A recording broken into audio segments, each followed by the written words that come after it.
जो इंडिया के मेन ग्रंथ हैं उनमें तो कहीं औरत मर्द की बात नहीं आती, वहाँ सिर्फ सत्य की बात हुई है। तो ये भेदभाव कहाँ से आया? वहाँ तो बोलते हैं सत्य आत्मा जिसे बोला गया है वो ना आदमी है ना औरत है, ना बड़ा है ना बूढ़ा है, ना पगड़ी वाला है ना चोटी वाला है, ना मूछ वाला है ना बिना मूछ वाला है। सत्य है कौन सा धर्म? तो 40 मिलियन औरतें लड़कियां पैदा होने से पहले किसने मारी? पूरी कनाडा की आबादी को खत्म कर दो, इतनी अकेले नॉर्थ इंडिया में मरी सरकारी आंकड़े के मुताबिक। किसने मारी? माँ बाप ने मारी ना। और ये दहेज कहाँ से आया? ये दहेज भी नहीं लिखा किसी ग्रंथ में, ना गुरु ग्रंथ साहिब में लिखा है, ना गीता में लिखा है, ना अष्टवक्र गीता में लिखा है, ना रिभु गीता में लिखा है, कहीं भी नहीं लिखा। तो ये कहाँ से आया? अभी एक बच्चा है वो समुद्र के किनारे सिप्पियाँ इकट्ठी कर रहा है, जो चमकदार सिप्पियाँ हैं वो इकट्ठी कर रहा है। तो साधु आए और हंसे, बेटा असली मूल्य सिप्पी के अंदर है,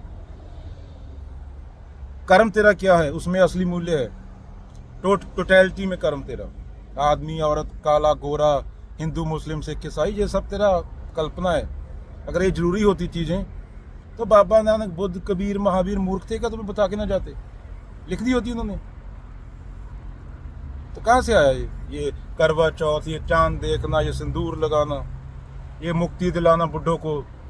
पंडित लोग स्कूटर दान स्वर्ग में भेज रहे हैं। स्वर्ग कहाँ है? पंडित खुद नहीं स्वर्ग चला जाए, खुद की उसकी हालत देखी, वो हमें स्कूटर भेज रहा है मरे हुए आदमी के लिए। अरे मिट्टी है, ये है, that's it, nothing special in you. तू एक मच्छर से स्पेशल नहीं है।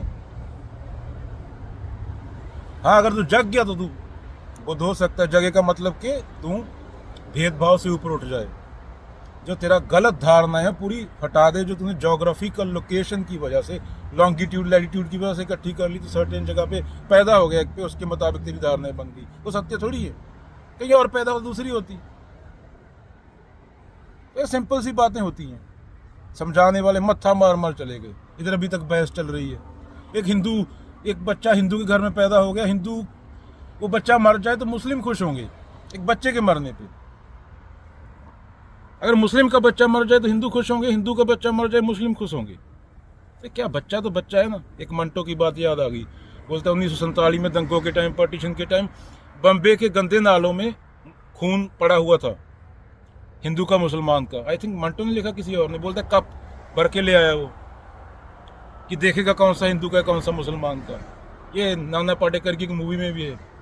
आई थिंक ये मंटो ने लिखा था कहीं, तो गूगल पे सर्च कर लेना।